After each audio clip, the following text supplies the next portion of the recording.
quiero compartir una meditación con ustedes de una historia de la Biblia que a mí me gusta mucho. Probablemente no es de estas historias que podemos estudiarla completa, nos tenemos que quedar solo con una parte porque es un personaje que quedaría para muchísimo tema y tal vez más que un tema tendríamos que tener muchos temas. Pero bueno, hoy podemos aprovechar una parte de lo que ese personaje nos permite. Me gustaría, voy a compartir con ustedes la pantalla y a ver si puedo hacerlo.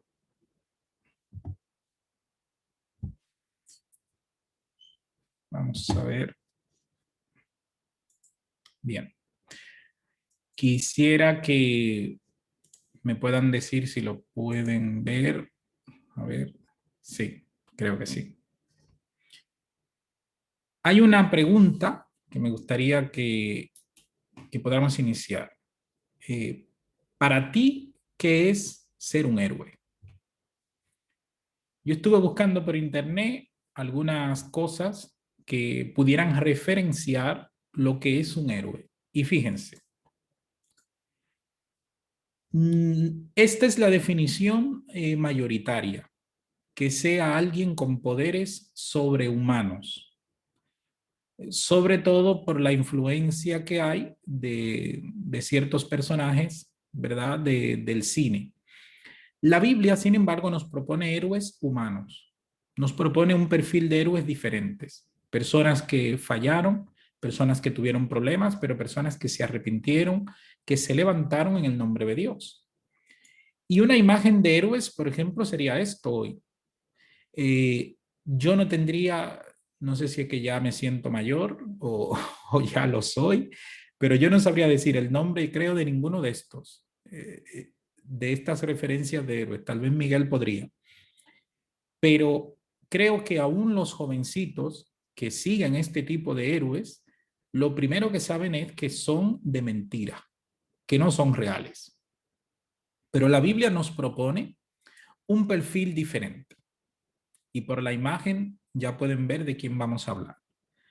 Vamos a hablar de José. De uno de los momentos, vamos a comenzar en uno de los momentos de su vida tal vez más complicados. El momento cuando sus hermanos lo venden. Estudiar la vida de José, primero tendríamos que comenzar por, ¿verdad? Por Jacob, su padre, que también es un personaje que da para mucho. Y José tiene un apartado bastante extenso también. Y es un personaje que, de esos personajes muy ricos, tiene una historia espiritual muy grande y sobre todo muy provechosa. Quiero comenzar de alguna manera, no por el principio. Tengo algunos objetivos con esto. Me gustaría que pudieran acompañarme en la Biblia, en el capítulo 37 del libro de Génesis, a partir del versículo 14. Dice, vete a ver cómo están tus hermanos y el rebaño, y tráeme noticias frescas. Y lo envió desde el valle de Hebrón. Cuando José llegó a Siquem, un hombre lo encontró perdido en el campo y le preguntó, ¿qué andas buscando? Ando buscando a mis hermanos, contestó José. ¿Podrías tú indicarme dónde están apacentando el rebaño? Y este hombre le respondió, ya se han marchado de aquí. Lo oí decir que se dirigían a Dotán. Y entonces José siguió buscando por esos lugares donde estaban sus hermanos. Una pregunta que muchos teólogos se hacen y no es muy difícil de contestar, de hecho, es ¿por qué los hermanos estaban apacentando las ovejas y José no? ¿Por qué Jacob, de alguna manera, protegía tanto a José que lo trataba literalmente como un pequeño príncipe? Lo trataba como el primogénito, aunque realmente era uno de los hijos más pequeños. Sin embargo, cuando se trataba de vigilar a los hermanos, enviaba a José y José era el que iba y traía las malas noticias de quién había hecho algo malo, quién había hecho algo que a su padre le enfadaba. Y normalmente el que sopla tiene problemas porque se gana el que el grupo no lo quiera. Pero probablemente aquí tenemos cosas más serias que ocurrieron. Y algunas de ellas, solo algunas de ellas, vamos a ver en esta mañana. Sus hermanos lo ven venir a lo lejos, dice la Biblia. Y antes que José llegue a ellos, ellos comienzan a planificar algunas cosas para resolver un problema que ellos denominaban José. El versículo 18 dice, como ellos lo vieron desde lejos, antes que se acercara, tramaron un plan para matarlo. Dice el versículo 19, se dijeron unos a otros, ahí viene ese soñador. Y dice el versículo 20, ahora sí que le llegó la hora. Vamos a matarlo y echarlo en una de esas cisternas y diremos que lo devoró un animal salvaje. Y a ver en qué terminan sus sueños. Pero Rubén escuchó esto y intentó librarlo de las garras de sus hermanos. Así que les propuso, no lo matemos, no derramemos sangre. Arrojarlo a esta cisterna en el desierto, pero no pongáis la mano encima. Y dice la Biblia que la idea de Rubén era, en realidad, ganar tiempo con sus hermanos para luego salvarle la vida. Pero no pudo porque en un momento que él se despistó, rápido actuaron sus hermanos y en vez de matarlo, lo venden, como tenemos en esta imagen. Fíjense cómo la vida de repente puede cambiar. Lo que para José pensaría que era un día normal de ir a ver a sus hermanos, ver lo que habían hecho mal, lo que no había, ver lo que estaban haciendo con las ovejas, cuántas faltaban, si alguno había vendido alguna y no lo había revelado, anotarlo e ir con su padre a darle el parte. Sin embargo, ese día se convierte probablemente en el peor día de su vida. Un día en el cual sus hermanos lo venden como esclavo. Hace falta que cuando algo ocurre, no nos quedemos con los hechos. Uno de los grandes problemas de Occidente, de nuestra mentalidad, y tal vez influenciado con mucha potencia por los medios de comunicación, es que hoy somos expertos en los hechos. Nos quedamos en los hechos de las cosas. Pero no nos podemos quedar ahí. Tenemos que avanzar un poco más porque si no, entonces no seremos capaces de salir de las situaciones.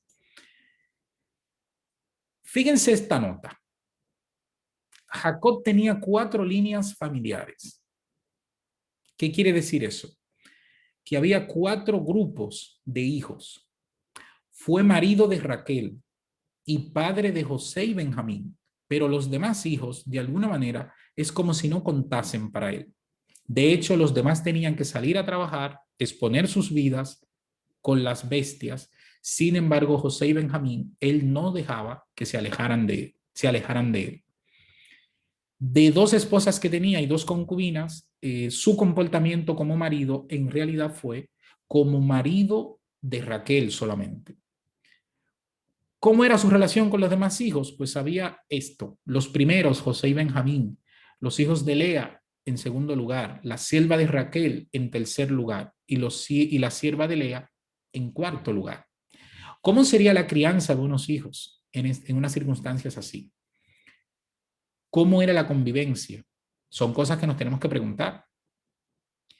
Mostró claramente su amor por su esposa y sus hijos, por los 2 que consideraba sus hijos, pero ignoró las circunstancias que le rodeaban, de las cuales él se aprovechaba.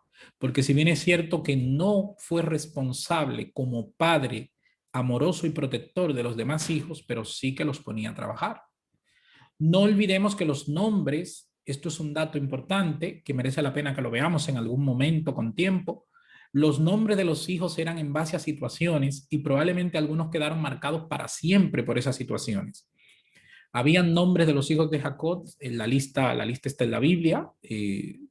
Mi esposo hoy me miró, hoy mi marido me miró, y eso era el nombre que se le ponía al hijo. sea, unas situaciones que iban a marcar para siempre a esa persona. O sea, fíjense cómo se hizo muy evidente la situación dura que tuvieron que vivir.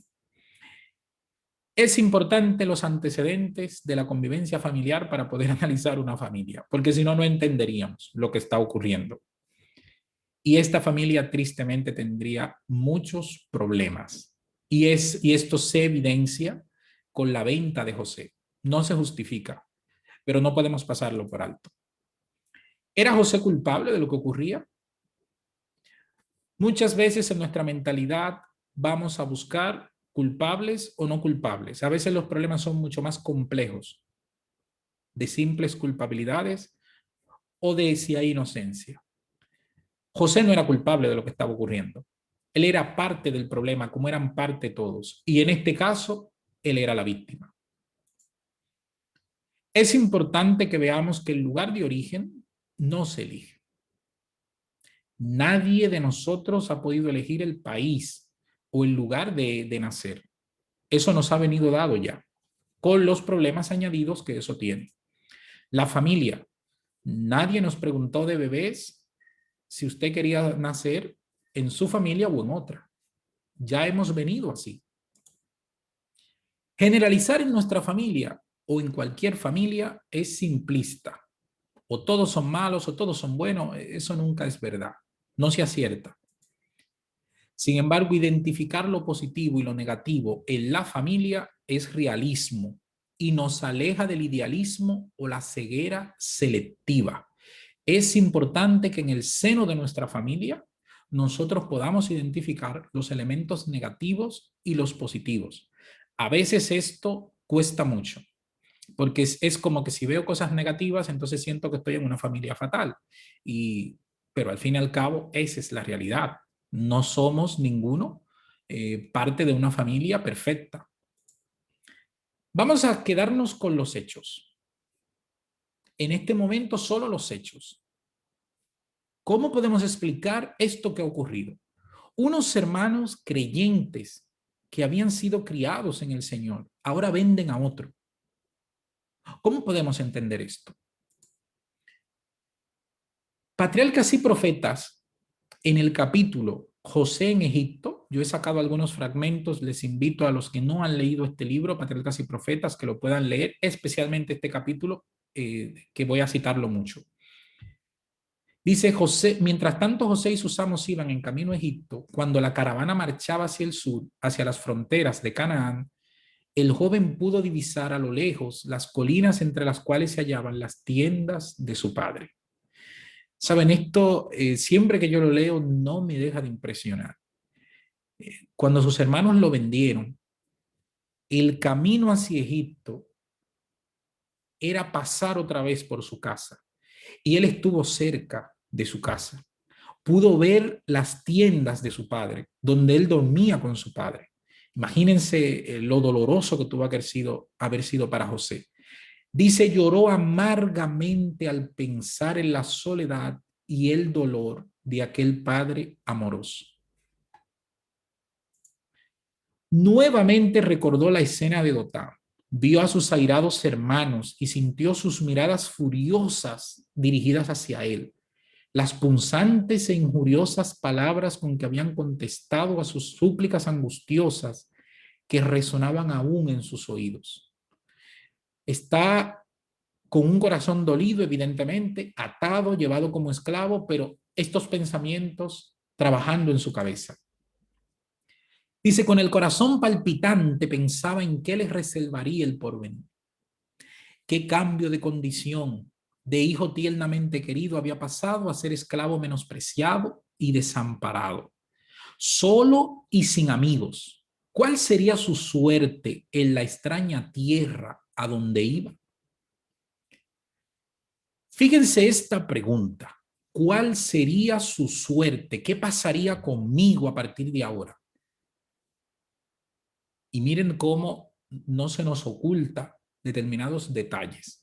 Durante algún tiempo José se entregó al terror y al dolor sin poder dominarse, porque lo que estaba ocurriendo no era fácil. Para contarle a los niños este tipo de historias solemos ir muy rápido. Solemos, de hecho, contar la historia de José completa, ¿verdad? Desde su nacimiento hasta Egipto. Pero cuando estamos hablando entre adultos, tendríamos que hacer un poco más de detenimiento, sobre todo por estaciones. Porque lo que José pasó aquí es determinante para lo que sigue en su historia. Pudo haber sido de otra manera su historia. Pudo haber tomado con ira, con rabia hacia Dios, hacia el mundo, hacia la familia, hacia todo, renegar de todo, como tristemente hace mucha gente cuando está mal. Pero José estaba buscando, entre lo que le estaba ocurriendo y lo que él había aprendido de Dios, buscando un sentido. ¿Qué sentido tenía esto que le estaba ocurriendo? Dice, aquella preferencia poco juiciosa había enfurecido a sus hermanos. ¿A qué preferencia? A la preferencia que había tenido su padre. Hay un antecedente claro en todos estos problemas. Su padre había criado a estos hijos de una manera que los había enfrentado, tristemente. Es una pena, pero en muchas de nuestras familias ocurre esto. Nuestra propia forma de crianza nos lleva a enfrentarnos. La propia forma, en un momento dado, que los padres adoptan con los hijos, en vez de crear y generar un espacio de unidad y paz, lo que genera es confrontación. ¿A qué había inducido esto a los hermanos de José? A un acto cruel que ahora lo alejaba de su hogar y seguramente que él pensaría que para siempre. Sus efectos se manifestaban también en el propio carácter de José. En él se había fomentado defectos que ahora debía corregir. Elena de White lo llama directamente un niño mimado, con las características de un niño mimado, que son características de precisamente el que todo lo tiene, sentirse como que todo era para él, incluso probablemente despreciar en público a sus hermanos.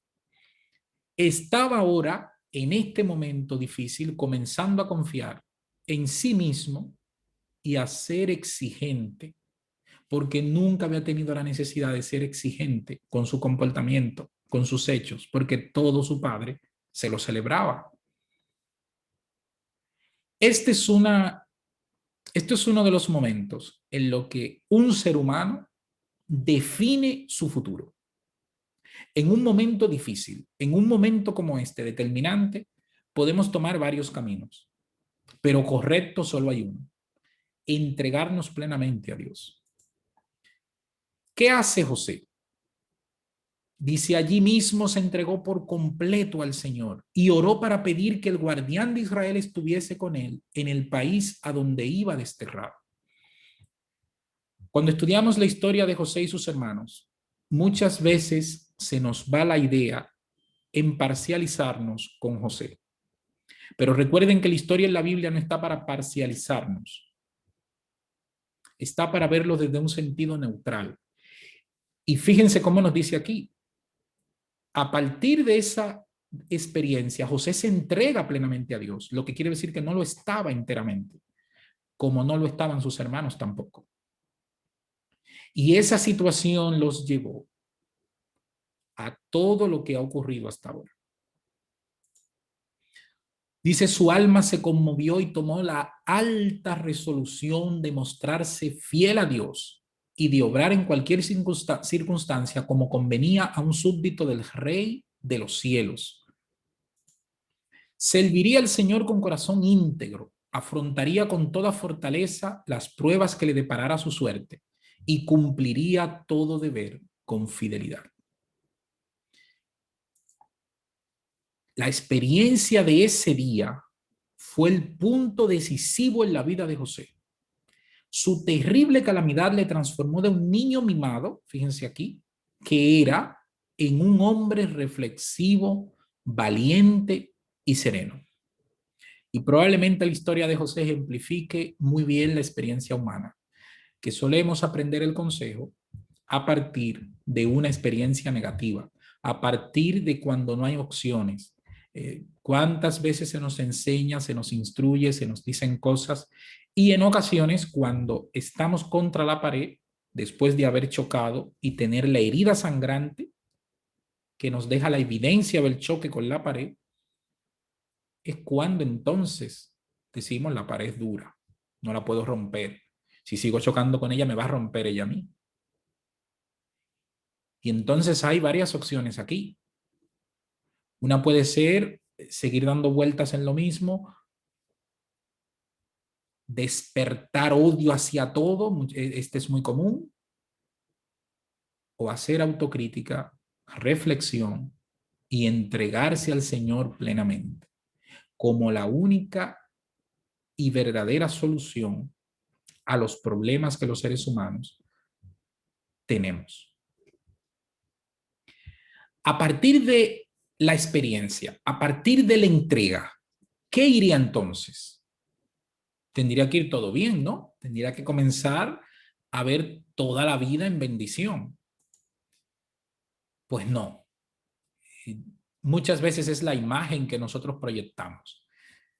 Cuando predicamos, muchas veces decimos, si vienes a Dios, todos tus problemas se quedarán, toda tu vida se arreglará.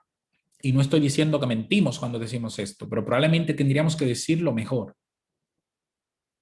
La Biblia no nos enseña que al venir a Dios todos tus problemas van a desaparecer. Lo que nos enseña es que con Dios todos nuestros problemas tendrán una gestión diferente. Nuestra visión de los problemas será diferente. Porque entonces, si no fuese así, ninguno de estos personajes bíblicos enfrentarán problemas en sus vidas. ¿Cómo fue la vida en Egipto a la que se encontró José? Fíjense lo determinante en la vida de José, que antes de llegar a Egipto, en el camino, él hace una entrega plena a Dios. Y eso hace la diferencia. Allí estuvo expuesto a tentaciones extraordinarias, no a una o a dos o a las que están registradas solo en la Biblia, no, a tentaciones extraordinarias. Estaba en medio de la idolatría, la adoración de dioses falsos, estaba rodeada de toda la pompa de la realeza, sostenida por la riqueza y la cultura de la nación más altamente civilizada de aquel entonces. No obstante, ¿qué hizo José? Con la ayuda de Dios conservó su sencillez y fidelidad a Dios. De hecho, nos habla de las escenas y la seducción del vicio que circundaban por todas partes, pero él permaneció como quien no veía ni oía.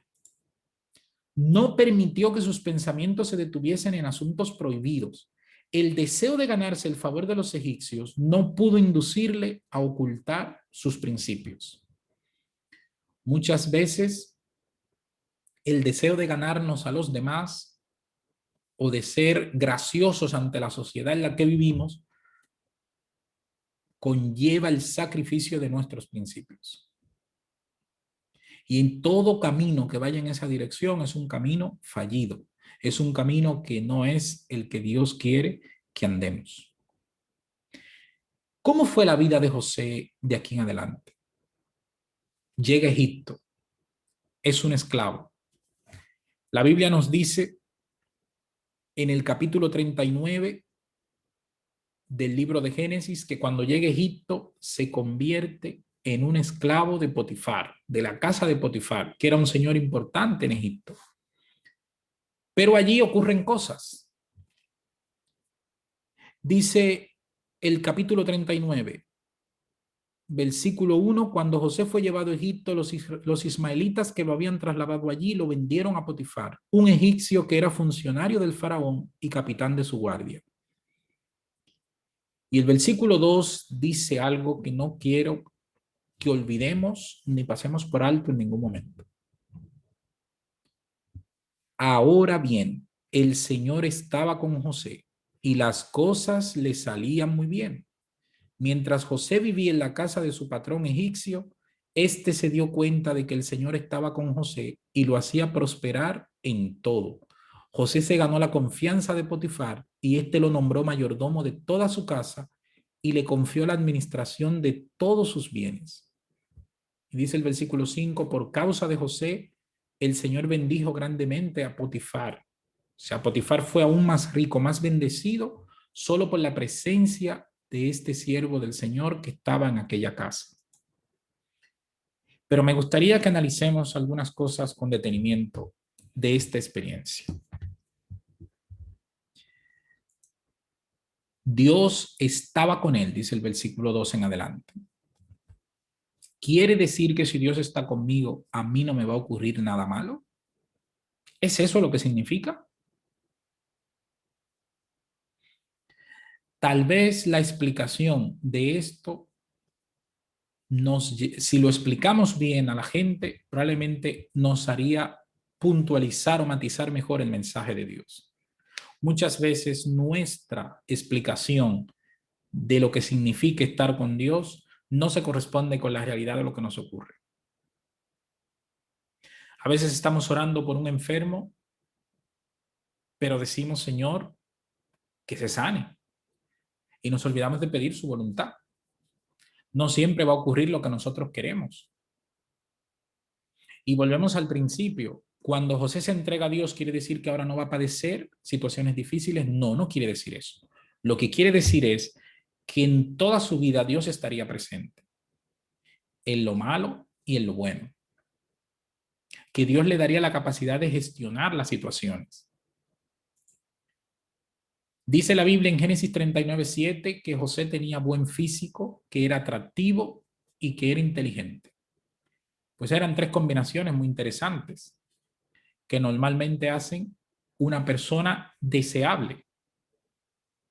Y sobre todo, tuvo un problema de este tipo. ¿Qué propuestas hace el mundo al que es creyente, al que quiere ser fiel a Dios? Normalmente atajos hacia la grandeza. José era el señor de esta casa, lo controlaba todo. Su señor era un funcionario importante del rey de Egipto, del faraón. Seguramente no estaba en casa nunca. Lo típico de aquella sociedad desorganizada moralmente. Si quieren ver el desorden moral que tenía Egipto, busquen en algún momento cuando los israelitas salen de Egipto, cómo el Señor le tiene que poner reglas para respetar determinadas líneas en la sexualidad. ¿Se acuerdan? Tiene que ponerle reglas con no acostarse con familiares, no acostarse con la esposa de tu padre, no acostarse con animales, no acostarse personas del mismo sexo. O sea, todas esas reglas son dadas a Israel en la salida de Egipto, lo que quiere decir que en Egipto había un desorden moral tremendo.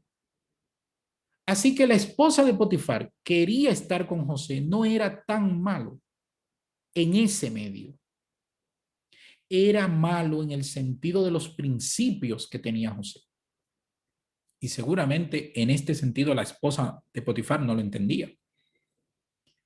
Las demás señoras, que normalmente eran muy jóvenes, sus maridos muy mayores y que nunca estaban en casa, seguramente que le contaban a esta mujer cómo ellas se servían de personas que estaban en la casa.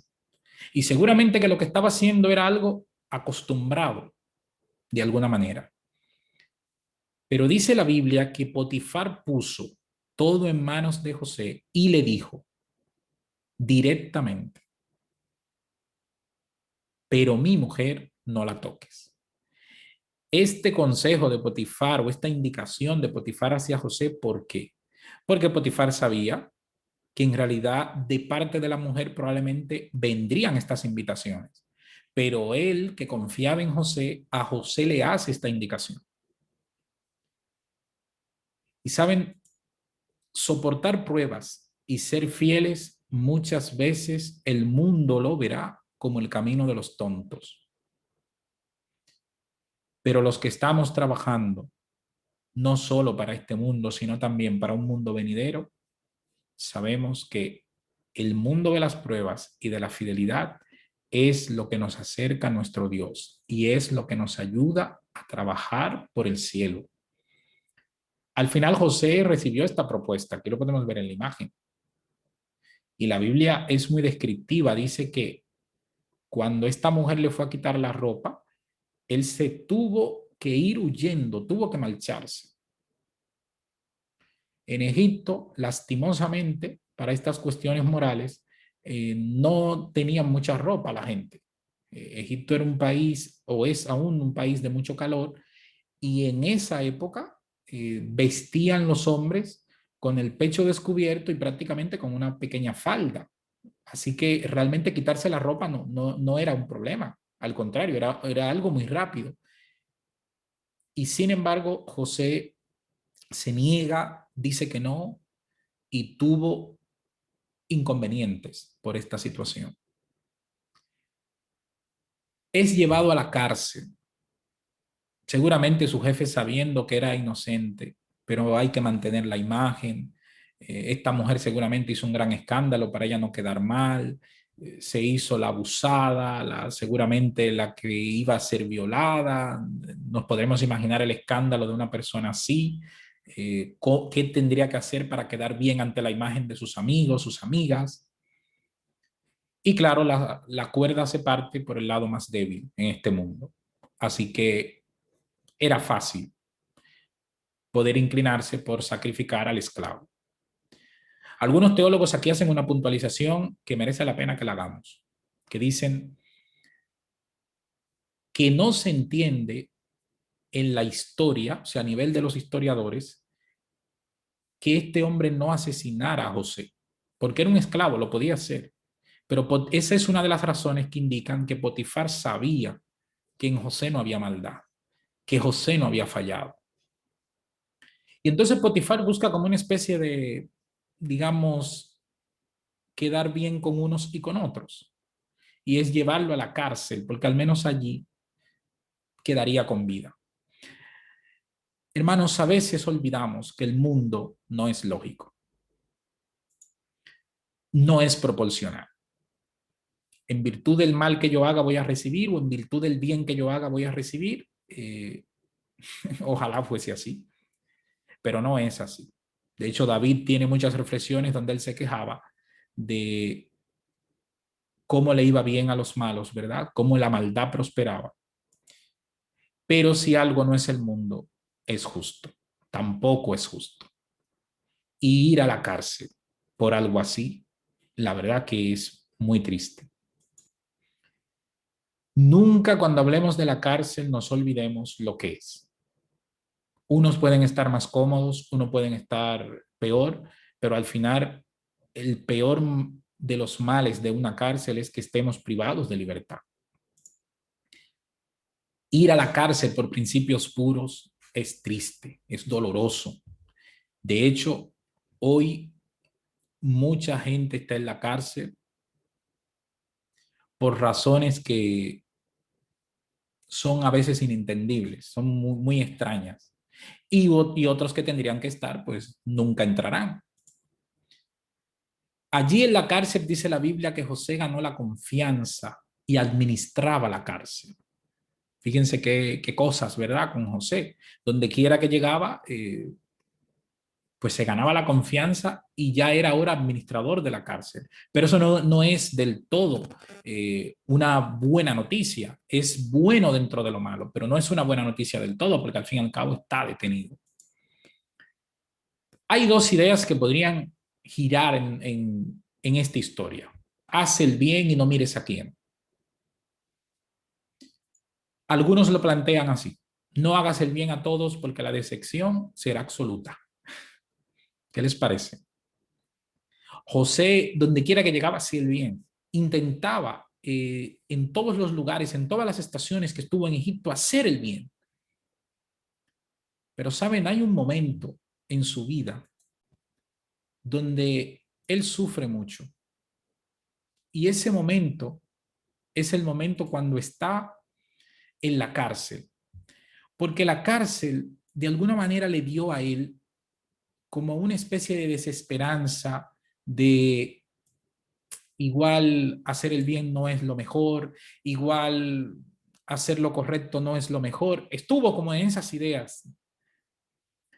Pero hay un momento que le trajo mucha esperanza en su corazón mientras estaba en la cárcel. Y es el momento cuando vienen dos sirvientes especiales del faraón, el panadero y el copero. Él les relata el significado de sus sueños. Al panadero le cortan la cabeza, tal como José lo había dicho, pero el copero vuelve a su trabajo. Y él se aferró a la esperanza de que el copero pudiera hablar por su situación, que pudiera hablar al faraón. Pero lastimosamente el copero se olvidó. Y dice, patriarcas y profetas, que la esperanza que se había encendido en el corazón de José se desvaneció poco a poco. Y llegó un momento donde se consideró perdido, abandonado. Cuando analizamos esta historia solemos pasar rápido, pero José estuvo cerca de 12 años en la cárcel. Y 12 años en una cárcel es mucho tiempo. Pero saben, Faraón tiene un sueño y nadie podía relatar el significado. Y es cuando el copero malagradecido ahora se acuerda. Hay un pensador que en una ocasión dijo, cuando el faraón soñó, justo en el momento que José ya no tenía ganas de soñar. ¿Qué cosas? Pero sería la salvación para José. El copero habló bien de José y José vino a Faraón. Relató el sueño de una manera esplendorosa, de la misma manera que lo hizo Daniel mucho tiempo después de él, dando evidencias de que eso era por la gracia de Dios, no por él. Y ahora no tenemos ese muchacho que había hecho la promesa de seguir al Señor. Ahora tenemos todo un hombre con cierta madurez, con mucha más experiencia en Dios y una solidez muy grande. Y saben, ese hombre pasa de la cárcel a ser el gobernador de Egipto. Nicolás Maquiavelo, no sé si le suena, ha sido uno de los grandes, podríamos decir, de las grandes proyecciones para los dirigentes de nuestra época. Maquiavelo decía cosas muy tristes, muy duras y muy fuertes, pero que para los gobernantes gustan mucho. Él fue el que dijo: el fin justifica los medios. Si usted consigue lo que usted desea, los medios por los que lo haga estarán justificados. Fíjense lo que esto significa. En la vida de José no vemos esto. José no llega a ser gobernante de Egipto, no llega al éxito, no llega a las alturas por partirle la cabeza a los que están delante. Llega por principios. José es una muestra, sobre todo para los jóvenes que muchas veces se dejan seducir por los atajos de la vida, de que se puede llegar a la grandeza por el camino correcto, con la ayuda de Dios. Maquiavelo decía más cosas. Hay dos ideas tremendas. Decía: el gobernante debe ser una persona hábil, con notable destreza y mucha fuerza y tesón. Pero sobre todo debe sobresalir en el gobernante carecer de escrúpulos, ser diestro en el engaño, porque lo más importante en un gobernante no es que sea inteligente, sino que lo parezca. ¿Qué les parece? José no parecía inteligente, no, lo era, altamente sabio, preparado en la vida, pero sobre todo en el camino de Dios. José tenía escrúpulos, no era diestro en el engaño, al contrario, llevaba la verdad por delante. Y como gobernante demostró que, siendo un gobernante honesto, siendo un gobernante con principios y con escrúpulos, se podía obtener mejores resultados que esta falsa que proponía Maquiavelo, que la mayoría de nuestros gobernantes lo han llevado a cabo. Carecen de lo que prometen y lo vemos en las promesas que luego ni cumplen ni hacen. Y qué diferencia es el perfil de un candidato y qué diferencia es después cuando son presidentes, ¿verdad? Hay una diferencia tan grande que muchas veces parece como si es otro. Porque qué bonito es prometer lo que usted sabe que no va a cumplir. Pero José prometió un plan divino, un proyecto. Pero no olvidemos que José es el fruto de alguien que se entrega en las manos de Dios, que camina un proceso con el Señor y que el Señor hizo de él esa maravilla que en ese tiempo todo el mundo conocido pudo ver. Un buen gobernante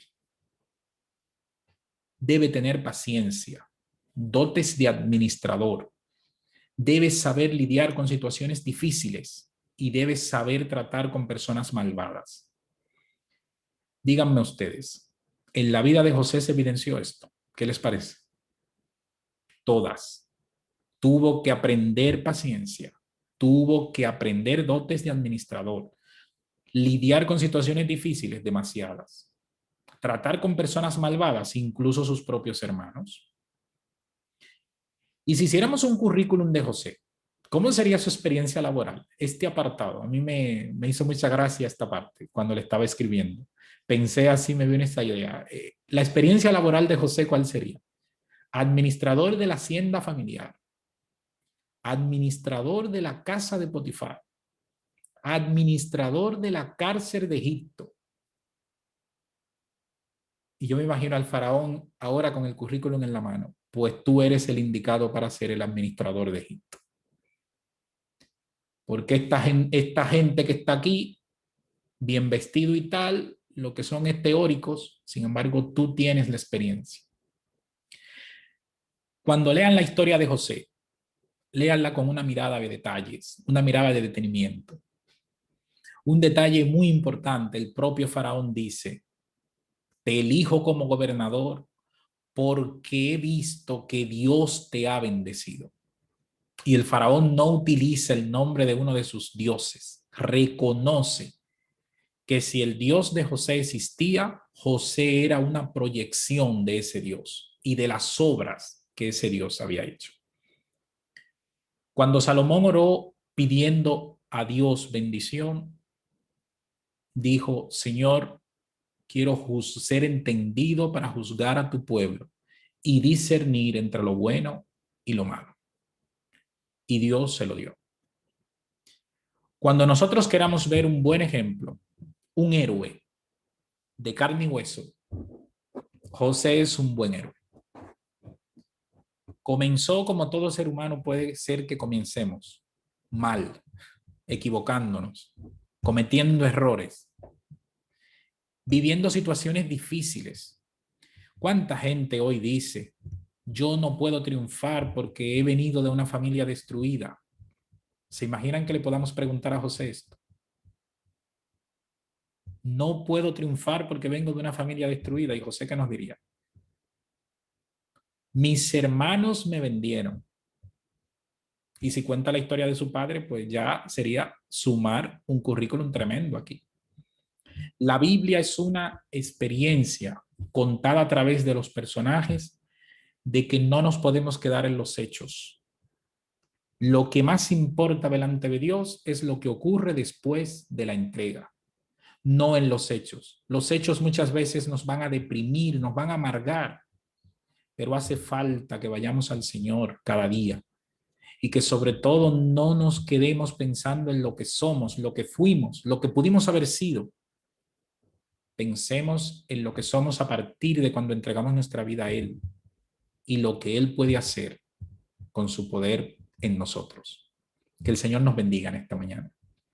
Permita a Él que la experiencia de José pueda ser una experiencia que se pueda dar cada día en nuestras vidas. Una entrega firme delante de nuestro Dios. Que el Señor nos bendiga.